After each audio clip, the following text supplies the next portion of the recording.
Hello all YouTubers, I'm the Weather Dude. Welcome back to my YouTube channel.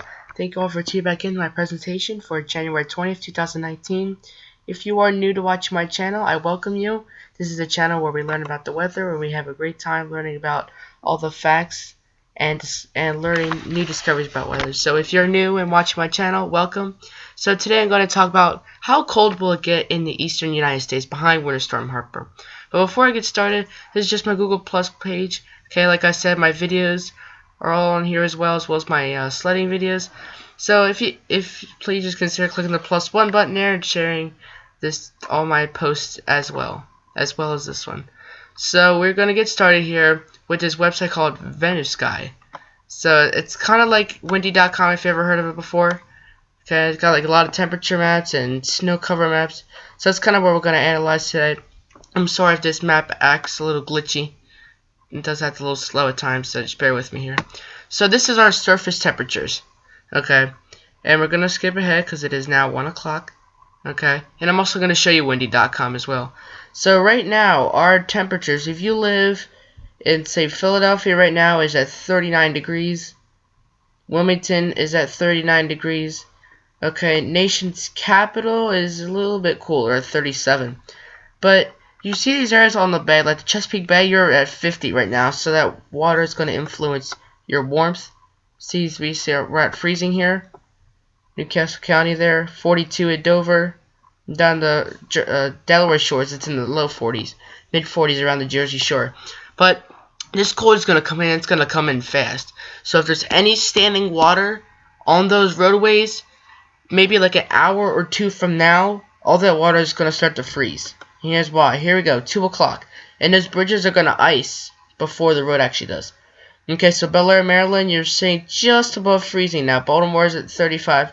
But Philadelphia is going to be a little bit warmer than the rest because two things. A, they are a city, a big city. Okay, so you know the city warming because of all the buildings and industries. And B, they're farther east. So this cold shot, okay, this Arctic blast is coming from northwest to southeast. So if you live farther east, the cold shot's going to get to you a little bit later. Okay, let's get back to 4 o'clock in the afternoon. We're going to go into the future. And as you can see now, Wilmington is well below freezing.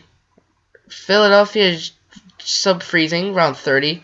Okay, Baltimore is at 29. DC is at 30. So by 4 o'clock, all of the cities on 995 are going to be, well, at least from New York to D.C. are going to be sub-freezing, if not colder than that, like down to the 20s.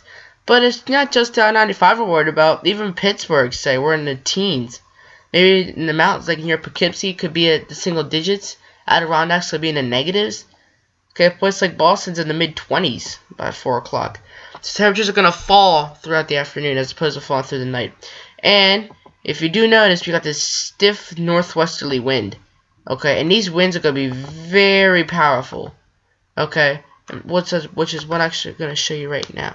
So, winds right now, okay, this is just the HRR model, the automatic model. Okay, and you can see Philadelphia winds aren't so bad, but if you head out in the northwestern suburbs, Berks County, Lancaster County, sustained winds are at 30 miles an hour right now. Okay, and guess what? The wind gusts are only going to be worse than that. Okay, our wind gusts could be exceeding 50 miles per hour at times. That is a tropical storm force winds. And if you live in the Poconos, some wind gusts could exceed 60, 70 miles an hour. I think the best chance of winds exceeding 70 miles an hour, though, is going to be down the Appalachian and the Smoky Mountains. I don't really think too many areas are going to exceed 70, but it is certainly possible. Okay, and what I'm actually going to show you now, because I'm going to forget, is this map I made in Paint myself. This is the chance of power outages from the 20th of January, so for today through Tuesday. And I think from New York City back towards Erie, and then all the way down to the nation's capital and down to the Jersey Shore is where we're going to have the best chance to see the power outages, scattered power outages. If you live like Boston, Poughkeepsie, Cape Cod, isolated chances. And then from Virginia Beach up to Cleveland, it's also going to be an isolated chance. Okay, I really didn't look into. I didn't really look at any power outage maps, so this is kind of like pulled this out of my butt. But still, this does give you an idea because the stronger winds are going to be right down this zone which is why I do think the scattered chance is going to be here. And if you're farther away from that area, your chances are more isolated. But still, if you're anywhere in a pink or purple, you're going to have a chance of power outages. I'm not saying your chance of isolated, your chance is 0 for power outages. Now, if you're in the white, yes. But if you're in the pink shading, you still have a chance of power outages. Okay, so purple doesn't mean you're going to have them, though. So I'm not going to guarantee it, which I know it's a bad thing. So if we look at our snow cover for right now, how much snow is currently on the ground, it really melted. Overnight, I got about 1.5 inches of rain. Kind of clear up sooner than we expected here. Okay, maybe I will put a video or a picture on Google Plus if you want to go check that out about the view right now. But you can see the snow cover is now down to 0. Okay, for I-95. New York could have a trace on the ground, but really from New York to DC, there is no snow left. And as we headed through time, so like let's say around 1 o'clock in the morning, okay, notice how that snow cover was more down to the south and east. As we headed up until around 10 o'clock, that snow line retreated farther to the north and west, okay, because the temperatures were warming up. Now that the temperatures are cooling down, the snow is, like what snow is on the ground right now is pretty much there to stay as long as it's not raining. Okay, so you can see, look, the snow cover didn't really even move. Watch around 4 o'clock. See, it's still not moving. That's because these temperatures could be excessively cold, and it could even have some blowing snow where there is still a couple inches of snow on the ground. But you could have some blowing snow opportunities. Freezing level. Okay, so this basically means how far at altitude you have to go up to reach temperatures 32 degrees or lower. Right now, okay, along the I-95, you might have to go a few hundred feet for Philadelphia. Maybe around Wilmington, you have to go about 300 feet. So basically, you have to climb a tree to get to the freezing mark, okay? But if you live along the Jersey Shore, you got to go like 7,000 feet up. Okay, that's not... But for DC, only about 300 feet up. Baltimore, 300 feet. Okay, but by 2 o'clock, though...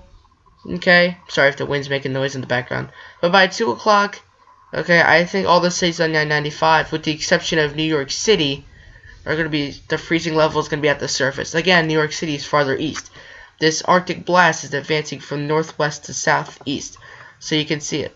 Okay, and what I do want to show you on windy.com, which is what I'm going to show you right now, is I want you to watch this blue line. Okay, if you're in that blue, it means your temperatures are 32 degrees or lower. Okay, so I'm going to move this over because it's blocking my view here. Okay, so temperatures. Philadelphia, like I said, you're farther east. Your temperature is 43 degrees. Okay, so you're still on the warmer side because, again, this is advancing from northwest to southeast from the Great Lakes behind this system. New York, you're even warmer. You're sitting Central Park, 44, but if you go just a few miles south, you're going to hit close to 50. Along the Jersey Shore, you're still in the 50s as well. So if there's any snow left in the ground, which I doubt there is, it will be melting. Okay, but what I also want to show you is the dew point. Because the dew point, okay, so here it is right now, and the temperature, so the blue, so this blue line here means the dew point temperatures are basically below 40 for the dew points. Or you could say below 32. So if that blue line, the dew point line, the temperature blue line are pretty much the same. So if you're in the cold temperatures of 32 below, you're going to have some dry dew points too. So what I'm trying to say is this cold shot, it's not only bringing cold air, but it's also bringing drier air as well. Okay, so if you want to go on the windy.com, this is the Euro model. Okay, we're back in the teens. And it's right before midnight. By the time I would head to bed, it'd be in the teens. Okay, by the time most kids head to bed, though, it will be in the teens, and even single digits if you are farther in the Pocono Mountains. So please be very careful. It's going to be very cold, very dangerous. NAM is kind of the same thing. You wake up early Monday morning, temperature's going to be in the single digits in a lot of places, except the Jersey Shore could be in the teens, and even in the mountains. We could even see, especially around Mount Pocono, temperatures in the negatives. Okay, and the wind's just only going to make things worse. Okay, like I said, winds could be 30 knots at times in terms of wind gusts, maybe even 35 knots if you live in the mountains. So the bottom line is, wherever you are, as long as you live from like Boston down to like Richmond, Virginia, the cold is gonna get to you by tonight. Okay, it might take some time if you're farther east, but the bottom line is the colder air will get to you soon. You just gotta wait a few hours. And if you're a person who likes the cold, and this would be good ice skating weather if you wake up tomorrow. Okay, this is gonna be awesome ice skating weather. Okay, but as I always say, don't take it for granted. Please be careful out on the ice. Although we'll be strong, you still gotta watch out. Okay, so the newest run of the GFS kind of shows a little bit of snow, maybe right now. Okay, if I'm looking outside my house right now, it is not snowing. Okay, this is 6 hours out. Okay. Well, I do want to show you, because I know the GFS is pretty standard model. I'm going to show you the high resolution model, because now this storm is here, it's good to show this model, because it only goes out 8 hours or so, according to this. So, you can see a little snow band in eastern Pennsylvania, maybe even northern Delaware, but it's not going to really produce too much. Although the temperatures are crashing down, so if we can get a snow band to miraculously develop, it will stick to the ground. Alright, and watch this little snow band developed over eastern Pennsylvania kind of grow, not necessarily in intensity, but it will spread out more. It's going to include down New York, New Jersey, up through southeastern New York. Not going to be too big of a storm. And you can see the sleet and freezing rain is not making their way into down east Maine. Okay, but if you're south of that, it's just rain. Because there's that low pressure system. It is feeding that moisture up. We still have a cold flow out of the north. So where they do collide, you're going to have this nice area of sleet coming into down east Maine. And this is going to hinder your snowfall accumulations a little bit. Not too much. Okay. What I love when I go sledding, I like a nice sheet of ice on top of it, so your sled can go really fast. That's just me. It's my opinion. You can see some heavier snow on the northern edge of that area of sleet. There will be some snow as well. If we go back to 16Z, because that actually goes out farther in time, and so I can take this storm out until it leaves. So northern Maine, you could end as a little bit of snow, sleet, and ice mix. Okay, but overall, I think you will be it's going to be an all snow event for you in northern Maine, not down east Maine. Northern Maine. Down east Maine, I'm talking about like the coast. Okay, and then you can see the snow is still lingering, and it could be another 20 hours potentially before the snow ends.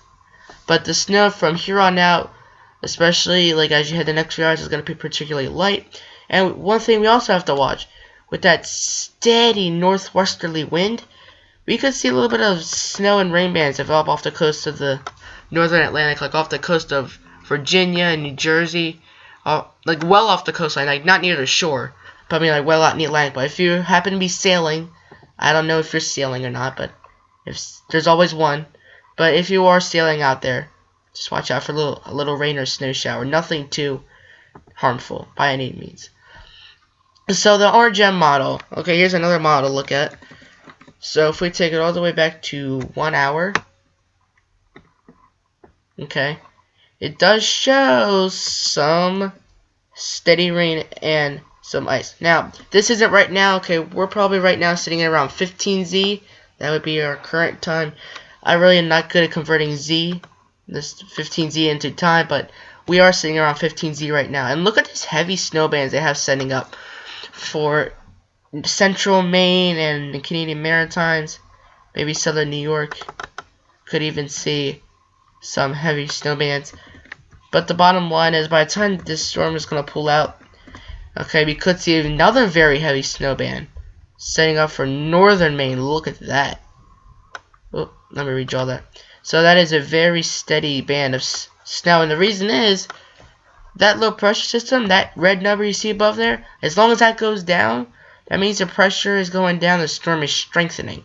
If the pressure is going up, the storm is weakening. So think of it as opposites. It's also showing some lake effect snow bands setting up a little bit. Lake effect snow bands, this is what I know about them. They always look weak on radar, but trust me, I've seen footage. If you get caught under one lake effect snow band, it might look light on the radar, but trust me, they are very, very treacherous to drive in. Not that I live in New York or near the lake or anything, but believe me, I know from looking at footage. So, Philadelphia down to DC, even New York is under a wind chill advisory, Wind chill tonight. So basically the feels like temperature, you combine the temperature, the dew point, humidity, wind, whatever. It's going to feel like negative 20. So 20 below zero. Expected tonight and early tomorrow morning.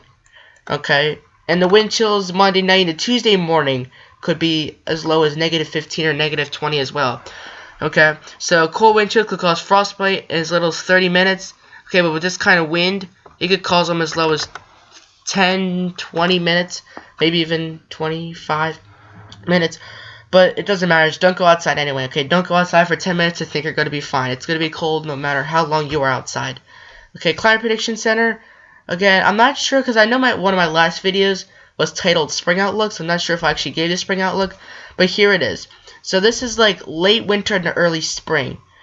Okay, so you see the Midwest, Tennessee Valley, below average temperatures. Western United States is still above average. Alaska is very warm. In terms of precipitation, Midwest, Tennessee Valley, below average. Above average for the Southeast and the coastal Carolinas. Rockies could be above average, and Oregon, California could also be below average.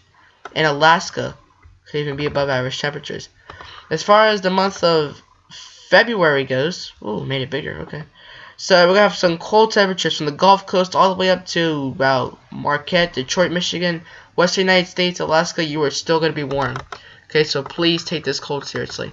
And I'm going to finish off my presentation for today with the teleconnections. So basically, you know, the oscillations. I showed them to you before if you watch my videos. So PNA, Pacific North American pattern, you want this to be up.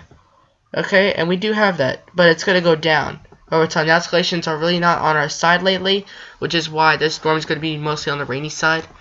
Okay, NAO is going to hover right around 0, maybe even positive half. That's about it. Okay, and finally the Arctic oscillations. These are going to go down. We don't know when the drop is really going to happen, but it will happen soon. It could drop down to potentially -4 to -6, which is treacherous. Okay, that storm on November 15th, I'm going to keep reminding you, Winter Storm Avery, that's where our Arctic oscillations were. Could you imagine if they're down here? Could you imagine what it would be like? We'll have to wait and see. Anyway, thank you for watching my presentation for today, January 20th, 2019. Thank you all for watching. I dedicate this presentation to all the truckers and all the hard workers, pilots, military crew, just everyone who works hard for our world. Thank you so much. I am the Weather Dude, signing off. Till next time.